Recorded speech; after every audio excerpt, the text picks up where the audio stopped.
हमार रानी, छठ के निराता परब सुना हमार रानी, असो के छठ परब करिहा हमार रानी। चाही बबुआ त करत बरातिया हो बरातिया, चाही बबुआ त करत बरातिया हो बरातिया। अरे का हो भैया, ये तू का डीजे में आवत रहा और तनी छठ के गीत हा पारंपरिक गावा पारंपरिक। अच्छा चल सुना, धानी छठी माई के,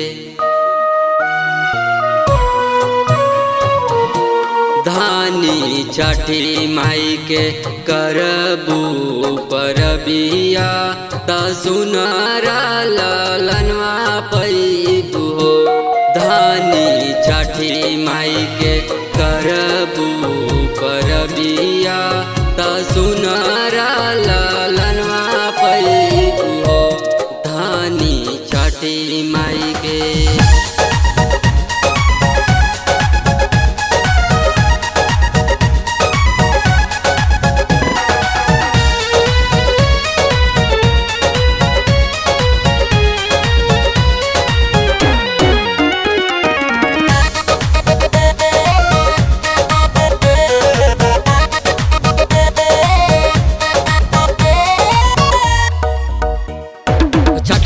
के कृपा होई सुनार बबुआ होई, बाजिन के नाम हटी गोदिया में बेटा होई, गोदिया में बेटा होई।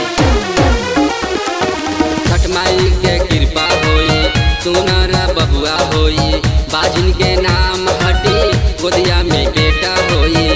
जाई के छठी घाटे गई हाथ गीतिया हो गीतिया, जाई के छठी घाटे गई हाथ गीतिया हो गीतिया। का हो भैया, तू भुला गिला का हो? और एक बार कहनी की छठ के गीत हा पारंपरिक गावे के बाद पारंपरिक। अरे ना हो नइखी भुलाइल, ला सुना।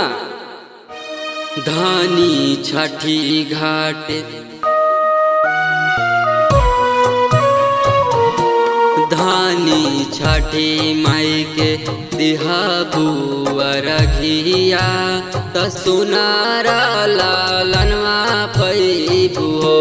धानी छठी माई के दिहाबू अरघिया त सुनारा ललनवा पैबू हो।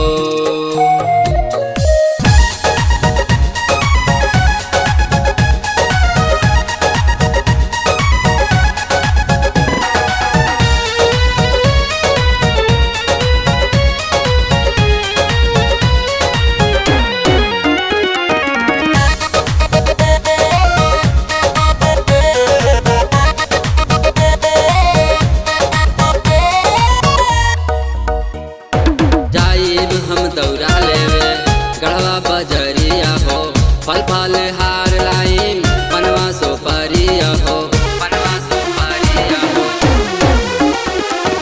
जाइब हम दौड़ा लेवे गढ़वा बजरिया हो, फल फल हार लाइम बनवा सोपारिया हो। बिहारी धुरकी जई है लेवे अगर बातिया हो, अगर बातिया बिहारी लेवे जई है तुरकी बजारिया हो बजारिया। अरे भैया तुम्हारा पागल कर देवा का हो? कब से कहता नहीं कि छठ के गीत है, छठ के गीत है पारंपरिक गावे के बाद पारंपरिक। अरे ना हो ना पगला बिला सुना ना। धानी छठी माई के, धानी छठी माई के करबू परबिया त सुनारा ललनवा पैबू हो। धानी छठी माई के करबू परबिया त सुनारा ललनवा पैबू हो। अगर आप चाहते हैं कुमार डिजिटल चैनल के ऑडियो वीडियो सबसे पहले आप तक पहुंचे तो लाल बटन दबाकर चैनल को सब्सक्राइब करें और हाँ, बेल आइकन को दबाना ना भूलें।